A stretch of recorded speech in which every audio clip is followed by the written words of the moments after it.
देखिए इस बहुत बहुत अच्छे से एक्सप्लेन किया सर ने।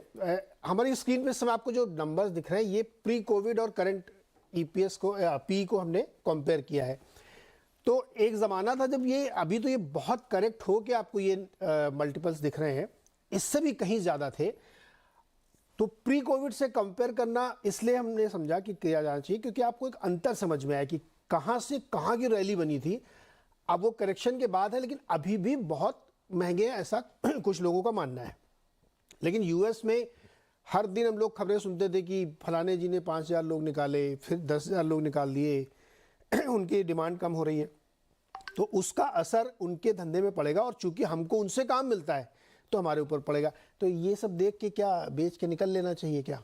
नहीं, मुझे नहीं लगता। मुझे जैसे सुदीप जी ने कहा, एक बहुत अच्छा मौका है मेरे को लगता है डिस्पाइट एंट्री करने का और अपना एलोकेशन भी होल्ड करने का। मतलब क्योंकि अगर ये शॉर्ट टर्म अनसर्टेनिटी नहीं होगी कि HCL जैसे मैनेजमेंट को भी नहीं मालूम कि अभी 1 महीने में क्या होने वाला है, तो तब तक आपको अच्छी एंट्री का मौका कैसे मिलेगा? अगर सब कुछ अच्छा है, सब फर्स्ट क्लास है, तो वो जो मल्टीपल्स हैं वो वापस पहले जैसे लेवल्स पे चले जाएंगे कि TCS 40 लेवल पे ट्रेड करेगा और बाकी स्टॉक्स भी 40-45 के लेवल पे चले जाएंगे। पर एक इंडिया की अगर आप देखें अगले 5 से 10 साल तक एक सेक्युलर ग्रोथ स्टोरी जो रहेगी वो है IT सर्विसेज एक्सपोर्ट की। जिस तरह से हमारा इंडस्ट्री का स्ट्रक्चर है वो बन चुका है एक बड़ा पावर हाउस।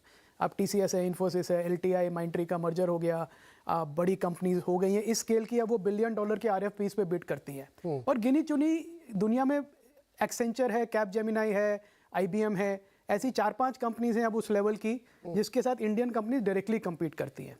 तो अब US रिसेशन से हो सकता है थोड़ा ग्रोथ में आप अगर 10% से ग्रो होने वाले थे तो 8 से ग्रो हो जाए। पर रुपी का पूरा फायदा है आपको, उसके सामने मार्जिन प्रोटेक्ट कर सकते हैं, एट्रिशन लेवल्स कम हो रहे हैं क्योंकि स्टार्टअप जो हायरिंग हो रही थी इतनी वो कम हो गई है। तो उन सब चीज़ों का फायदा भी मिलेगा इन कंपनीज को और इन कंपनीज का बहुत एबिलिटी है, मैनेजमेंट एबिलिटी है कि वो अपने बिजनेस को रीओरिएंट करके प्रोटेक्ट कर ले।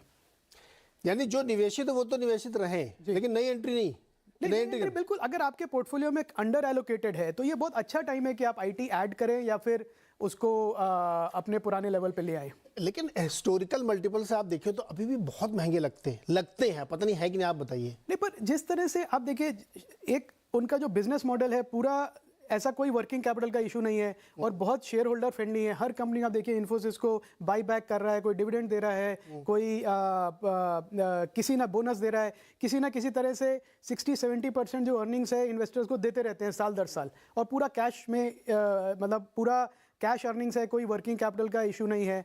तो इस और ग्रोथ है उसमें, तो इस तरह के प्रिडिक्टेबल ग्रोथ को इन्वेस्टर्स हमेशा बड़ा मल्टीपल देंगे। अब मेरे को लगता है जो प्री कोविड के हमने मल्टीपल देखे वो अनरीजनेबली सप्रेस थे, पोस्ट कोविड बहुत ज़्यादा चले गए थे और अब अगर आपका 5 से 10 साल का इन्वेस्टमेंट का होराइजन है तो ये बहुत रीजनेबल लेवल है। मतलब आप उसको अब रखिए पोर्टफोलियो में, आपको नुकसान नहीं होगा, आपको रिटर्न मिलेगी।